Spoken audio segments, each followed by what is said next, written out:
देश दुनिया की अहम खबरों के लिए देश प्रदेश में आपका स्वागत है। आज हम बात करेंगे देश की सबसे बड़ी खबर के साथ ही राज्यों की महत्वपूर्ण खबरों की और जानेंगे कि आज देश के दिल्ली, हरियाणा, पंजाब, हिमाचल, मध्य प्रदेश, छत्तीसगढ़, राजस्थान, महाराष्ट्र, उत्तर प्रदेश और उत्तराखंड के साथ ही अन्य राज्यों की अहम खबरें क्या रहने वाली है। और इन अहम खबरों के लिए हमारे साथ विभिन्न प्रदेशों से हमारे संवाददाता जुड़ेंगे। बता दें कि यूसीसी का ड्राफ्ट आज उत्तराखंड में मिलेगा और इसके लिए सबसे पहले हम रुक करेंगे उत्तराखंड से। अवनीश गुप्ता का ही सीधे हमारे साथ लाइव जुड़ चुके हैं। अवनीश, आज कैसी सियासत उत्तराखंड में देखने को मिलेगी, इसके साथ ही मौसम का मिजाज कैसा रहने वाला है?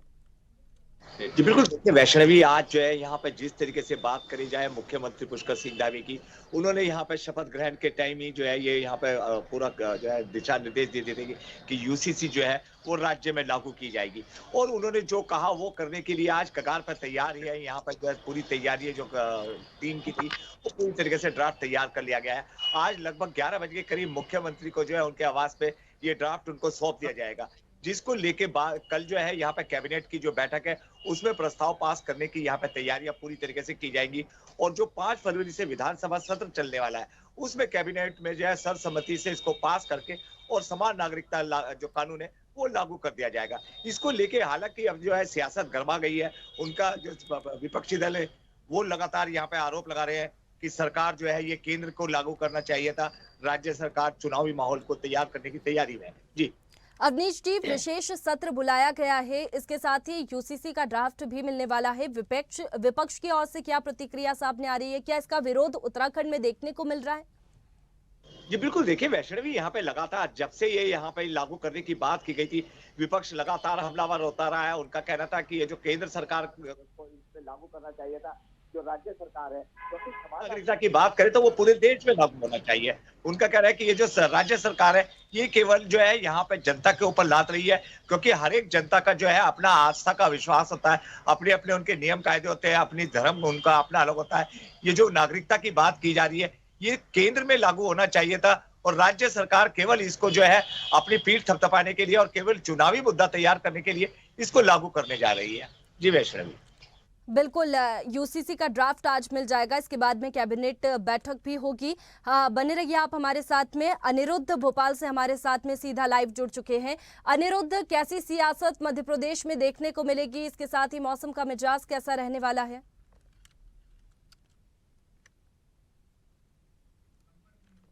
चलिए, अनिरुद्ध से संपर्क नहीं हो पा रहा है। हमारे साथ में उत्तराखंड से अवनीश जी जुड़े हुए हैं। अवनीश, अगर बात करें तो मौसम का मिजाज उत्तराखंड में कैसा है? वैष्णवी, देखिए यहाँ पे जो है मौसम, क्योंकि यहाँ पे पिछले 2 दिन से लगातार बर्फबारी होती रही है पहाड़ी क्षेत्रों में और उसका असर जो है मैदानी क्षेत्रों में देखने को मिल रहा है। शीत लहर चल रही है लगातार, जिसको लेकर जो है जिलाधिकारी के द्वारा यहाँ पे जो है स्कूलों की जो छुट्टियां है वो यहाँ पर कर दी गई है आज जो है, क्योंकि शीत लहर जो है अपने चरम पर है। यहाँ पर पूरी तेज हवाएं चल रही है, ठंडी हवाएं चल रही है, जिसको लेके डॉक्टर्स भी अब अलर्ट मोड पे दिखाई दे रहे हैं। उनका कहना था कि ये कहीं ना कहीं जो है स्वास्थ्य को इफेक्ट करेगा और खास करके छोटे बच्चों में नजले जुकाम की जो शिकायत होती है वो यहाँ पे बराबर देखने को मिल रही है। जी वैष्णवी, चलिए अवनीश जी, हमारे साथ में भोपाल से अनिरुद्ध जुड़ चुके हैं। अनिरुद्ध, अगर बात करें तो सीएम के क्या कुछ कार्यक्रम आज रहेंगे और कैसी सियासत मध्य प्रदेश में देखने को मिलेगी?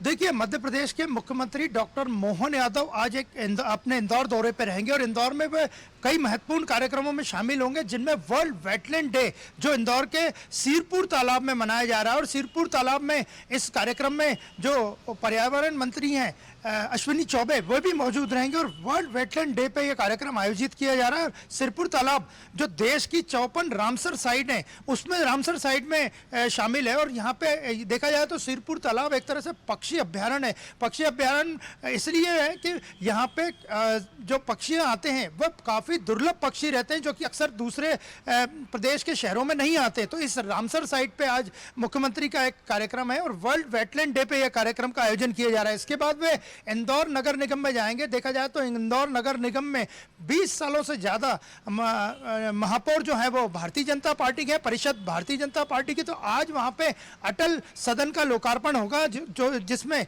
मुख्य अतिथि के रूप में डॉक्टर मोहन यादव मौजूद रहेंगे। और जहाँ तक हम मौसम की बात करें तो मौसम 1 फरवरी यानी कल से ही मध्य प्रदेश में मौसम अचानक बदल गया है और लगभग 30 से ज़्यादा शहरों में तापमान 30 डिग्री सेल्सियस से ऊपर है। और देखा जाए तो रात का तापमान लगभग 30 से ज़्यादा ही शहरों में 10 डिग्री सेल्सियस से ऊपर आ गया है। ना कड़ाके की ठंड का दौर था वो लगभग समाप्त हो गया है। और मध्य प्रदेश की बात करें तो मध्य प्रदेश में फरवरी के मौसम में बारिश का भी ट्रेंड है। और जहाँ तक बात करें भोपाल, इंदौर और उज्जैन की, तो यहाँ पे पिछले 24 घंटे में जो तापमान है वो 30 डिग्री सेल्सियस से ऊपर ही रहा। तो कुल मिलाकर देखा जाए तो दिन के तापमान में बढ़ोतरी हो गई और रात का तापमान में भी बढ़ोतरी होने से ठंड का असर मध्य प्रदेश के लगभग सभी जिलों में, संभागों में कम हो गया है। बिल्कुल, इसके साथ ही अगर बात करें तो कांग्रेस की बैठक भी आज होने वाली है, इसको लेकर क्या अपडेट है? देखिए, कांग्रेस की बैठक आज नहीं होने वाली है। कांग्रेस की बैठक अगले 7 फरवरी को होने वाली है। और 7 फरवरी को जो बैठक होने वाली है वो बैठक इसलिए महत्वपूर्ण है कि इसमें भारत जोड़ो न्याय यात्रा जो राहुल गांधी की निकल रही है वो लगभग अगले महीने पहले हफ्ते में मध्य प्रदेश में प्रवेश करेगी। तो 7 फरवरी को जो बैठक बुलाई गई है, जीतू पटवारी जो पीसीसी चीफ हैं उन्होंने कई समितियां भी गठित की है इस यात्रा के लिए। और जो न्याय यात्रा की कोर टीम है वो भी बैठक में शामिल होगी और वो राहुल गांधी की मध्य प्रदेश में जो न्याय यात्रा निकलेगी उसका रूट फाइनल करेंगे। वहाँ पे कौन कौन से नेता को जिम्मेदारी दी जाएगी, कांग्रेस के वर्कर्स को क्या करना है, ये पूरा इस बैठक में तय होगा। और ये बैठक 7 फरवरी को भोपाल के कांग्रेस मुख्यालय में होगी। बिल्कुल, लोकसभा चुनाव नजदीक है, ऐसे में ये बैठक काफी महत्वपूर्ण है क्योंकि कांग्रेस भी तैयारियों में जुटी हुई है। हमारे साथ में राहुल मुंबई से लाइव जुड़ चुके हैं। राहुल, बात करें तो आज कैसी सियासत मुंबई में देखने को मिलेगी, इसके साथ ही मौसमी पारा क्या कह रहा है? जी, मैं इसमें बता दूं जिस तरह से कि बजट सत्र का जिस तरह से केंद्र सरकार ने कल ऐलान किया, अंतरिम बजट आया, जिसे निर्मला सीतारमण जो मिनिस्टर उन्होंने, उसको देखिए यहाँ मुंबई में बहुत सरगर्मी है, तेज है, क्योंकि यहाँ पे आर्थिक राजधानी कहा जाती है मुंबई को। और आर्थिक राजधानी होने के नाते शेयर मार्केट भी जुड़ा हुआ है। और कल शेयर मार्केट भी बहुत अच्छी पॉजिटिव वे में इसको बजट को नहीं लिया, क्योंकि 100 अंक नीचे गिर के ही कल बंद हुआ था। और बता दूं जिस तरह से बजट पेश किया है उसको लग रहा है कि पूरी केंद्र सरकार ओवर कॉन्फिडेंस में है, कॉन्फिडेंस नहीं ओवर कॉन्फिडेंस में, उसको लग रहा है कि 400 सीट पास कर लेगी। और कुछ भी जो भी आम जनता से जब मेरी बात हुई थी मुंबई कर वालों से, तो उनके लिए कोई भी अच्छी खबर लेके नहीं आई है अंतरिम बजट। और जिस तरह से आम करदाता, जिस तरह से एक इनकम टैक्स के स्लैब होते हैं 5 लाख और 7 लाख की उम्मीद कर रहे थे कि 7 लाख के स्लैब में आके कोई भी टैक्स नहीं लगेगा, उसको देखते हुए कोई भी बेनिफिट अंतरिम बजट में नहीं दिया गया। इससे बड़ी निराशा हुई और शेयर मार्केट में बड़ा निराशाजनक हुआ। और मैं बता दूं जिस तरह से बजट आया और कुछ महिला वर्ग को ज्यादा जो तवज्जो दी गई, जिस तरह से आंगनबाड़ी की महिलाओं को आयुष्मान में शामिल किया गया, इसको लेकर कुछ थोड़ा सा बेनिफिट हुआ। लेकिन ये बजट मिला जुला रहा, कुछ ज्यादा बेनिफिट नहीं दिया जो टैक्स दाताओं को, तो उससे कुछ निराशाजनक मिली। और शेयर मार्केट भी इसको पॉजिटिव वे में नहीं लिया। और बजट की बात करें ना वैष्णवी, तो आज महाराष्ट्र की बीएमसी की भी बजट आने वाली है। और बीएमसी की बजट 45,000 करोड़ से ऊपर होती है। एक छोटे राज्य की जो बजट होती है उसके बराबर बीएमसी की बजट होती है। ये हिंदुस्तान का सबसे बड़ा नगर महापालिका है जिसकी बजट 45,000 करोड़ से ऊपर जाती है। और आज वो बीएमसी बजट पेश करेगी। और राजनीति की बात कर ले तो राजनीति मराठा आरक्षण को लेकर, ओबीसी आरक्षण को लेकर टकराव बढ़ गया है। जैसा कि मैंने बताया था छगन भुजबल जो है 1 तारीख से आंदोलन करेंगे, तो वो आंदोलन में निकल रहे हैं और एमएलए एमपी के घर जा रहे हैं और समर्थन जुटाने की कोशिश कर रहे हैं। उनका कहना है कि मराठा आरक्षण ओबीसी आरक्षण को काट के दिया जाएगा। और इसको लेके सत्ता पक्ष ही आपस में भिड़ गई, क्योंकि सत्ता पक्ष के ही वो एक कैबिनेट मंत्री है छगन भुजबल। तो उन्होंने एकनाथ शिंदे का सीधा विरोध कर दिया। और ये देखते हुए जो लोकसभा चुनाव जो अगले महीने अप्रैल में आने वाला है, इसको देखते हुए बीजेपी के लिए बहुत बड़ा सरदर्द हो गया है। ना उगलते पड़ रहा है, निगलते पड़ रहा है। और बॉलीवुड की बात कर लेना वैष्णवी, तो बॉलीवुड में फाइटर अब फाइट करते करते 250 करोड़ पार कर चुकी है। और हनुमान जो 12 तारीख को रिलीज हुई थी, उसने भी कम बजट वाली फिल्म, वो भी अब 300 करोड़ के क्लब में ओवरसी के कलेक्शन लेके हो चुका है। और मौसम की बात करें वैष्णवी, तो मौसम थोड़ा सा ठंडा हो गया, थोड़ा गुलाबी ठंडा हो गया। आप देख सकते हैं इस समय मैं जैकेट भी पहना हूँ, तो मौसम थोड़ा सा ठंडा, सुबह शाम की मौसम ठंडा हो गई है मुंबई में। जी वैष्णवी। बिल्कुल मौसम भी ठंडा हो चुका है और इसके साथ ही बजट की बात आपने की तो लोक लुभावन बजट नहीं रहा। कई ऐसी प्रतिक्रिया भी आई है क्योंकि लोकसभा चुनाव भी नजदीक है। हमारे साथ में भोपाल से अनिरुद्ध भी जुड़े हुए हैं। अनिरुद्ध, बात करें बजट को लेकर तो मध्य प्रदेश से कैसी प्रतिक्रियाएं सामने आई है, क्योंकि लोकसभा चुनाव नजदीक है और ऐसे में कहा जा रहा है कि ये जो बजट था वो लोक लुभावन भी नहीं था। देखिए, मोदी सरकार ने जो बजट पेश किया है वो अंतरिम बजट था और अंतरिम बजट में ज़्यादा कुछ करने का प्रावधान सरकार के पास नहीं रहता है, लेकिन बजट बड़ा संतुलित बताया जा रहा है। और जहां तक भोपाल के नागरिकों की बात करें तो भारतीय जनता पार्टी ने तो इसे विकसित भारत के संकल्प वाला बजट बताया, लेकिन आम लोगों में भी बजट को लेके मिलीजुली प्रतिक्रिया थी और सभी का कहना था कि बजट में ना तो कुछ घटाया गया है कीमतें, ना कोई बढ़ाई गई है, तो बजट से ज़्यादा आम लोगों को प्रभावित नहीं हुआ। पर महिलाओं के लिए और किसानों के लिए बजट में काफ़ी प्रावधान किए गए। और देखा जाए तो मध्य प्रदेश को रेल बजट में 15,000 करोड़ से ज़्यादा का बजट अलॉट हुआ है और 2024-25 के लिए बजट अलॉट हुआ है। और देखा जाए तो इसमें अमृत स्टेशन योजना है, उसमें कई स्टेशन मध्य प्रदेश में बन रहे हैं, उसमें और तेज़ी आएगी। और जहां तक बात करें पहले के बजट की तो 2009 से 2014 तक मध्य प्रदेश को मात्र 632 करोड़ रुपए बजट मिला था और इस बार जो बजट मिला है वो 15,000 करोड़ के ऊपर है। तो इससे अंदाज़ा लगाया जा सकता है कि रेलवे के इंफ्रास्ट्रक्चर में इतना बड़ा बजट मध्य प्रदेश को मिलने के बाद यहाँ पे रेल सुविधाएं और बढ़ेंगी और अच्छी होंगी, ये बिल्कुल तय माना जा सकता है। वंदे भारत ट्रेन भी मध्य प्रदेश से कई चल रही हैं और सफलतापूर्वक चल रही हैं, यात्रियों को उसमें सुविधा मिल रही है। तो मध्य प्रदेश को इस बार जो रेल बजट मिला है उससे खासकर उद्योग जगत में और व्यापारिक संगठनों में काफ़ी खुशी है, क्योंकि रेलवे का इंफ्रास्ट्रक्चर बढ़ने से उन्हें माल ले जाने लाने में और खुद आने जाने में भी बड़ी आसानी पड़ती है। तो मध्य प्रदेश को जो रेल बजट मिला है वो 15,000 करोड़ के ऊपर का रेल बजट है और इसे अश्विनी वैष्णव ने खुद ट्वीट करके भी इसकी जानकारी दी है। और तो ये मध्य प्रदेश के लिए बड़ी आगे इंफ्रास्ट्रक्चर डेवलपमेंट जो रेलवे के क्षेत्र में होना है उसके लिए बड़ी अच्छी खबर है। बिल्कुल, ज्यादा कुछ घोषणाएं बजट में नहीं की गई है और संतुलित बजट रहा। हमारे साथ में लखनऊ से राशिद लाइव जुड़ चुके हैं। राशिद, उत्तर प्रदेश की बात करें तो कैसी सियासत आज देखने को मिलेगी, इसके साथ ही मौसमी पारा क्या कह रहा है? जिस तरह से अभी बजट आया है, बजट आने पर जो आम जनमानस है लाभ मिलता है और विपक्ष जो है विपक्ष पार्टी की बात करें तो विपक्ष लगातार घेरने के चक्कर में लगा हुआ। विपक्ष का कहने का मतलब है कि जो चुनावी मुद्दा है उसको लेकर उस आधार पर ये हुआ है। उसको देखते हुए जो सपा और बसपा और कांग्रेस के नेता हैं वो भी घेरने के चक्कर में लगे हुए हैं। बिल्कुल, कई प्रतिक्रियाएं बजट को लेकर के सामने आई है। इसके साथ ही मौसम का मिजाज उत्तर प्रदेश में कैसा है?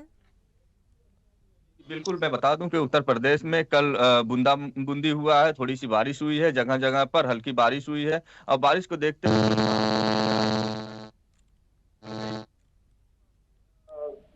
धीरे धीरे धूप निकल रही है, मौसम अब धीरे धीरे सही हो रहा है। चलिए, हमारे साथ में उत्तराखंड से अवनीश जी भी जुड़े हुए हैं। अवनीश जी, बात करें तो कल ही बजट पेश हुआ है, इसको लेकर के उत्तराखंड में कैसी प्रतिक्रियाएं लोगों के सामने आई है? जी बिल्कुल, देखिए वैष्णवी, यहाँ पे जो बजट की बात होती है, अंतरिम बजट था, यहाँ पे अपना छठा बजट पेश किया था सीतारमण ने, तो उसको लेके काफी लोगों की यहाँ पे निगाहें लगी हुई थी, क्योंकि देवभूमि है, यहाँ पे लोगों को जो है यहाँ पे उम्मीदें होती है, खास करके आम जनमानस को भी होती है, जो सीनियर सिटीजन होते हैं उनको टैक्सेस की बात होती है, तमाम चीजों को लेके। परंतु जिस तरीके का बजट आया है, आम लोगों की जो प्रतिक्रियाओं की बात करें, उनका कहना था कि कहा जा सकता है संतुलित बजट रहा है और कोई खास फायदा यहाँ पे केवल किसानों और महिलाओं को छोड़कर किसी को नहीं हुआ है। बजट में जिस तरीके की बात की प्रावधान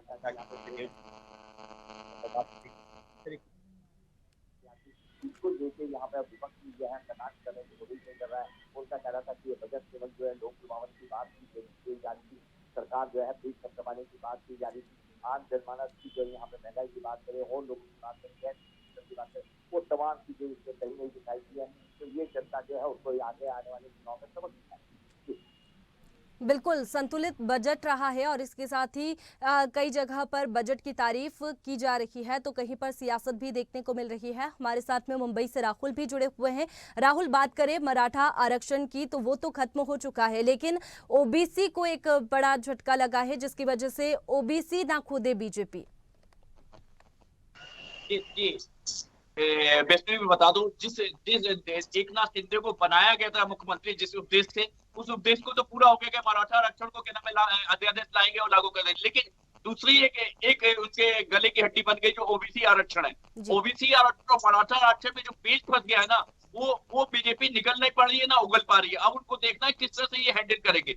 ओबीसी आरक्षण भी यहाँ पे बहुत बड़ी संख्या में तादाद है, यहाँ पे 35 से 40 लाख लोग हैं जो प्रभाव पड़ेंगे। और आरक्षण के जो मराठा आरक्षण मिला है तो 33% संख्या महाराष्ट्र की, तो उसको देखते हुए दोनों पेज जो फंसे हैं उसको लोकसभा की सीटों में बहुत बड़ा प्रभाव पड़ने वाला है और इसको गवर्नमेंट हैंडल नहीं कर पाए। जिस तरह से मराठा आरक्षण के लिए एकनाथ शिंदे को मुख्यमंत्री बनाया गया था और अजीत पवार को लाया गया था, अजीत पवार के गुट से ही जो कैबिनेट मंत्री है छगन भुजबल, उन्होंने पूरी तरह से आंदोलन छेड़ दिया, पूरी तरह से जगह जगह जाके रैलियां कर रहे हैं और जगह जगह एमपी एमएलए से मिल रहे हैं। तो इसको किस तरह से लेती है, और ये वैसे तो खिलाड़ी है बीजेपी और तो आला दर्जे की, और वो किस तरह से हैंडल करती है यही देखना है। ओबीसी और मराठा, तो मराठा आरक्षण और ओबीसी आरक्षण का पेज बहुत बड़ा मुद्दा है महाराष्ट्र के लिए।